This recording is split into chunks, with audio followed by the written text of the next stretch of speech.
Assalamualaikum warahmatullahi wabarakatuh.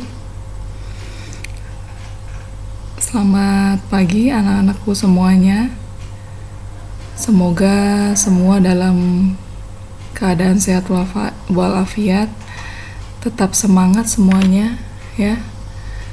Jangan lupa untuk memulai pembelajaran kita kali ini. Mari kita berdoa.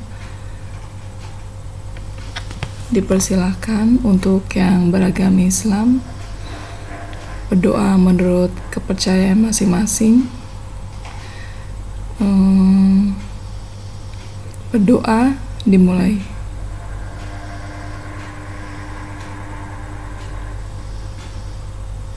Doa selesai.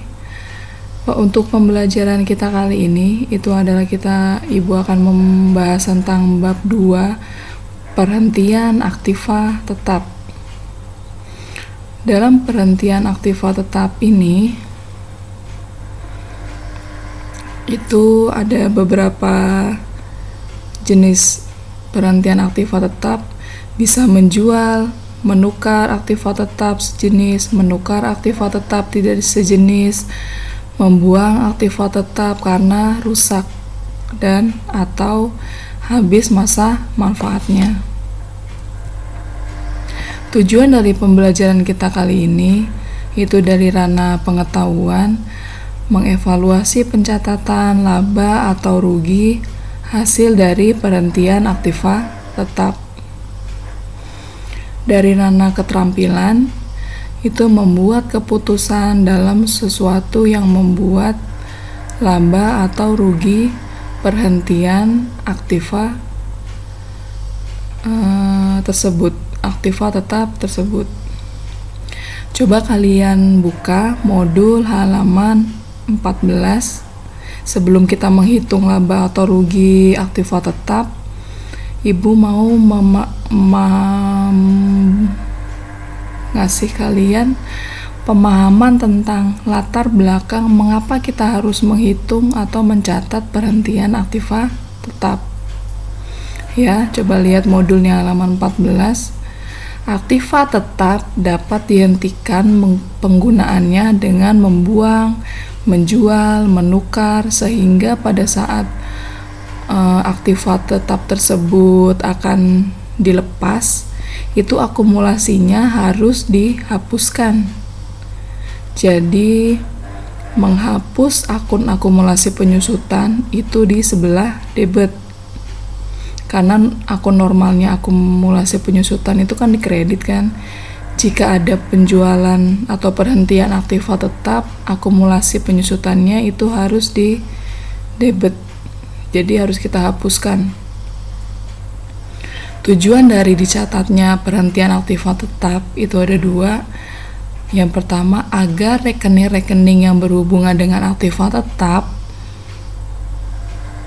yang berhenti tetap dibuat secara layak dan sebenar-benarnya. Maksudnya rekening-rekening di sini tuh maksudnya akun-akun yang berhubungan dengan aktiva tetap yang berhenti itu harus kita laporkan secara sebenar-benarnya. Jadi misalnya kalau mesin pada saat awal periode penjualannya kita belinya nominalnya 100 juta gitu, pada saat jual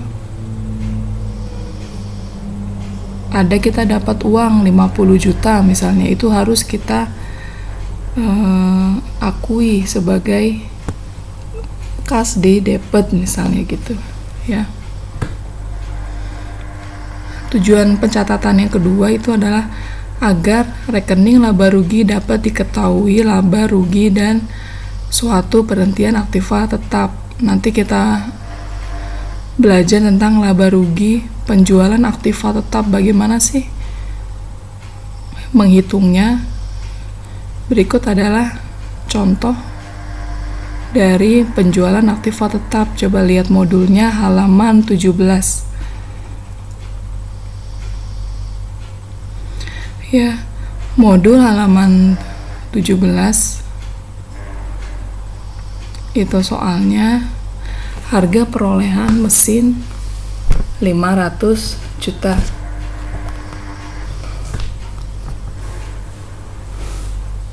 Akumulasi penyusutan 400 juta. Beban penyusutan per bulan 4 juta. Di sini salah, bukan 5 juta ya.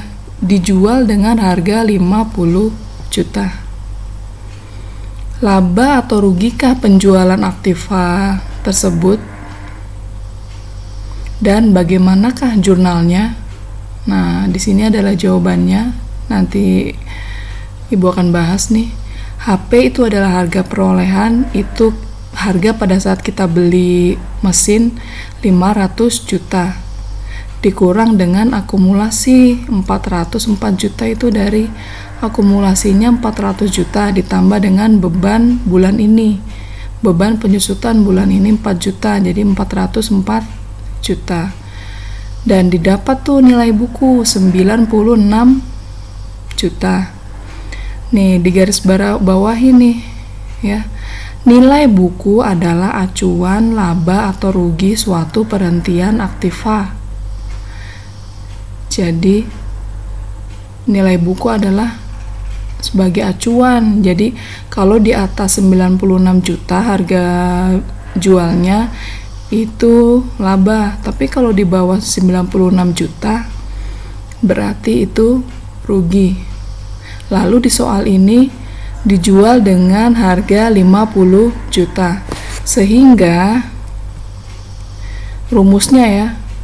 Jadi ini biar kalian paham juga. Jika nilai buku itu lebih besar dari harga jual, itu adalah rugi.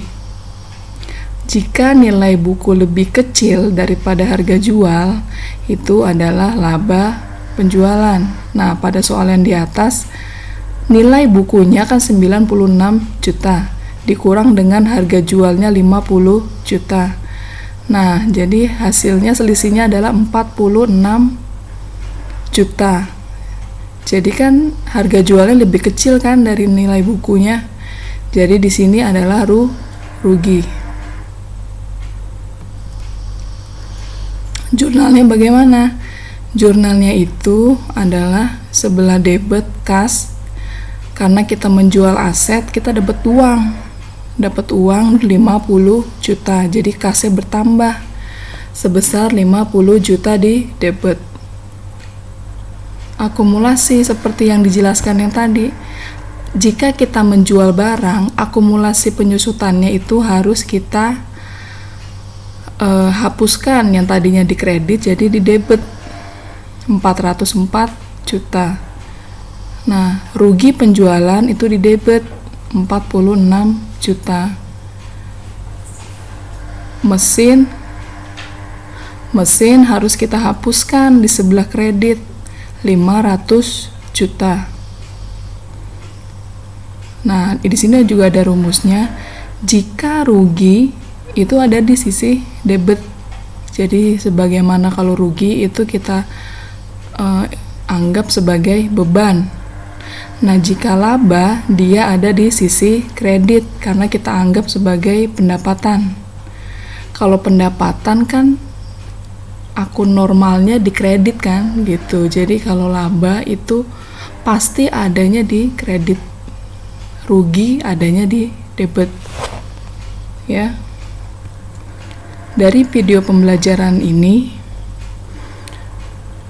kerjakan soal yang ada Ibu tulis yang Ibu itu kan di Google Classroom.